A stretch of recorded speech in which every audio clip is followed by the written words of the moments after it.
The Anderson family's annual business meeting always felt more like a public execution. This year I sat at the far end of the mahogany conference table in their prestigious downtown office, watching them sharpen their knives. Uncle Richard, CEO of Anderson Industries, stood at the head of the table in his bespoke suit, radiating the same smug authority he'd wielded my entire life. "Another record year," he announced, though I knew the real numbers told a different story. My cousin Michael, chief financial officer despite his only qualification being his last name, smirked in my direction. "Some of us understand business," he stage whispered, "while others waste time with their innovative ideas." I straightened my simple black blazer, bought off the rack, a fact my aunt never failed to mention. Next to my relatives in their designer clothes and flashy jewelry, I looked like an outsider. Exactly how they wanted me to feel. The merger agreement sat in my briefcase like a loaded gun. They had no idea I was about to pull the trigger. "Now," Uncle Richard continued, "let's address the elephant in the room. Our family's disappointment." All eyes turned to me. The black sheep. The embarrassment. The one who'd walked away from the family business 5 years ago to start my own company. "Julia." My uncle's voice dripped with fake concern. "Would you like to explain to everyone why you're still clinging to your failing startup instead of accepting the position we offered?" I thought back to that position. A junior role under my younger cousin, designed to humiliate me into compliance. They'd expected me to break, to come crawling back after my company failed. Instead, I'd built an empire they didn't even know existed. "Actually, Uncle Richard," I kept my voice calm, professional, "Nova Dynamics is doing quite well." Laughter rippled around the table. My cousin Amanda, head of marketing solely because of her father's position, rolled her eyes. "Oh yes, your little tech company. How many employees do you have now?" 5. If they'd bothered to read any business news in the past 3 years, they'd know exactly how many employees I had. But the Andersons only saw what they wanted to see. "Nova Dynamics is growing," I replied simply. "Growing?" Uncle Richard scoffed. "Let's be honest, Julia. You're the family embarrassment. Your father, my poor brother, would be ashamed if he could see you now." My father. The only Anderson who'd ever supported my vision, who'd believed in me until cancer took him too soon. They'd used his death as an opportunity to try to force me back into the fold, claiming he would have wanted me to join the family. They didn't know he'd left me his shares in Anderson Industries.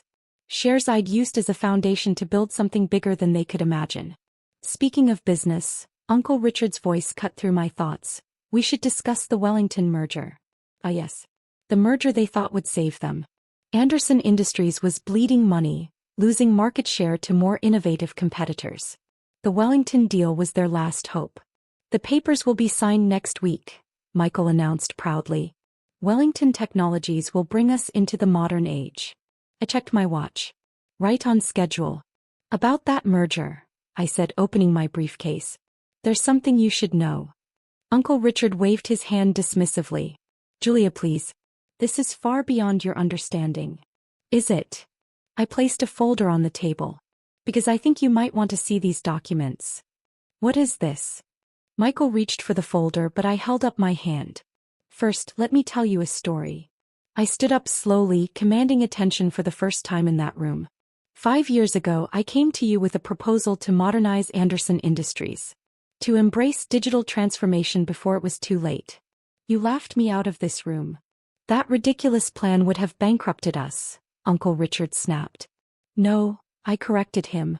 "Your refusal to change is what's bankrupting you now. Your quarterly reports show a 60% drop in revenue. Your market share has fallen to less than 10%.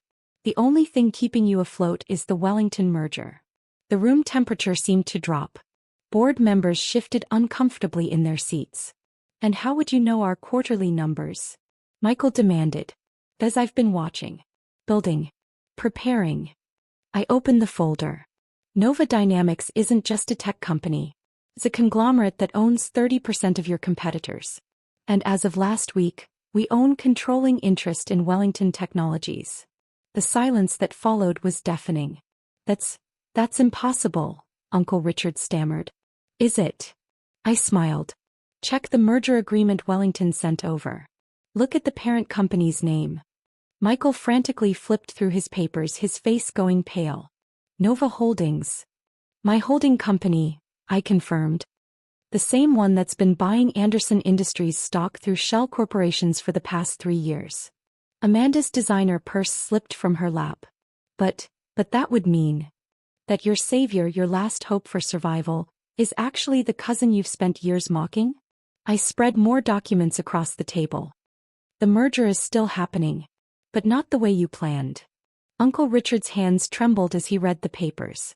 These terms are non-negotiable, I finished. Nova Dynamics will acquire Anderson Industries at 20 cents on the dollar. All current management will be replaced. The company will be restructured according to the same modernization plan you rejected 5 years ago. You can't do this, Michael protested, but his voice lacked conviction. I already have. I pressed a button on my phone. Sarah, send in the Wellington team. The conference room doors opened and 5 executives in sharp suits entered. The same team Anderson Industries had been negotiating with for months.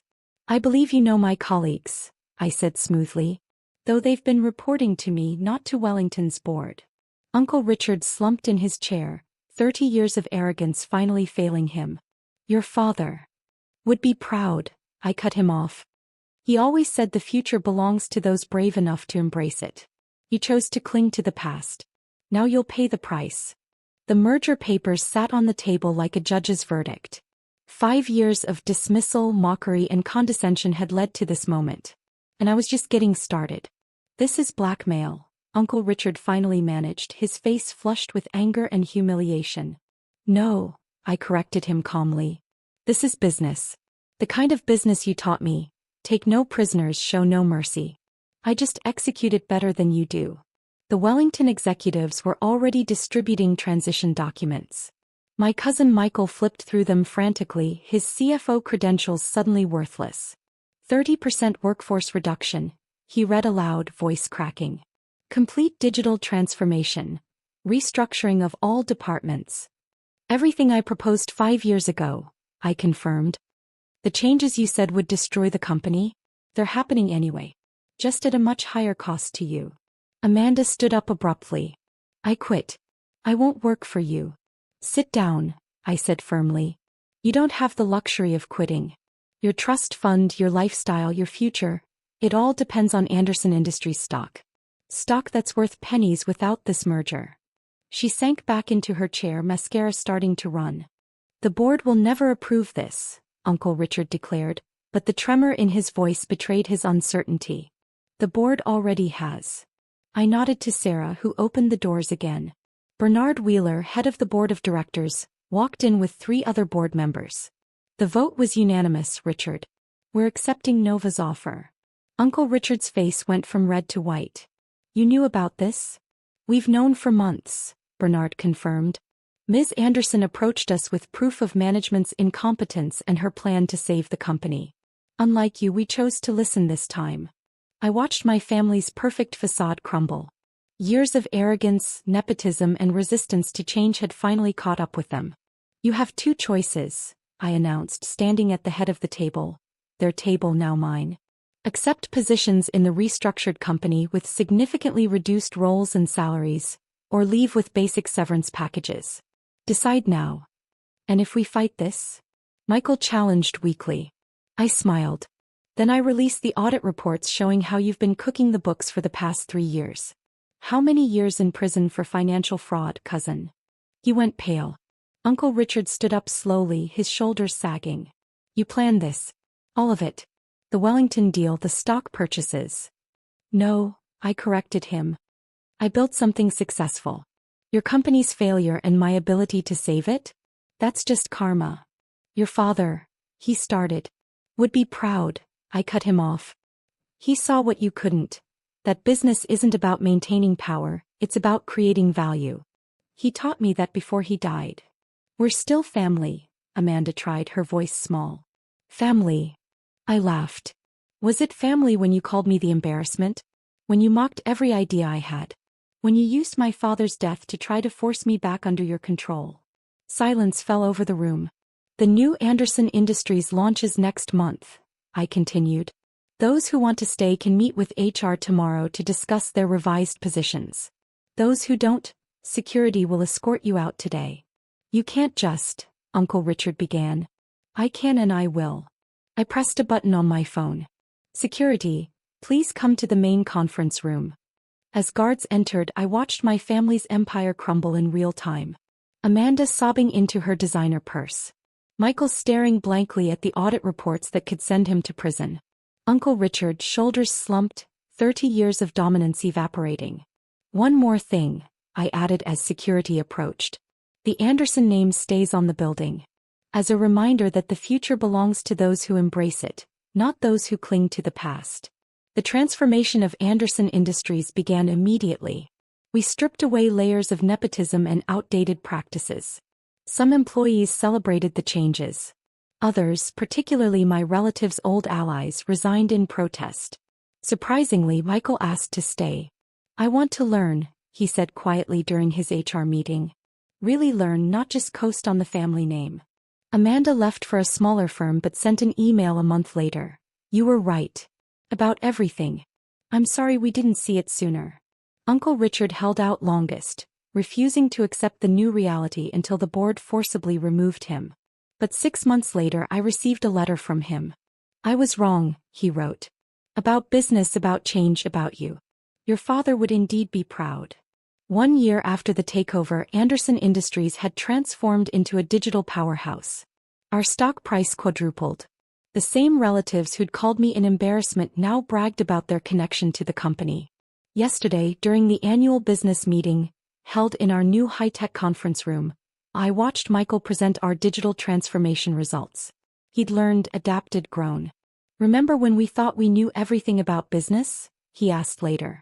Remember when you called me the family embarrassment? He had the grace to look ashamed. We were wrong. Yes, you were. I smiled. But you learned. That's what matters. Last week, a business magazine wanted to interview me about the Anderson Industries transformation. They asked why I bought the company instead of letting it fail.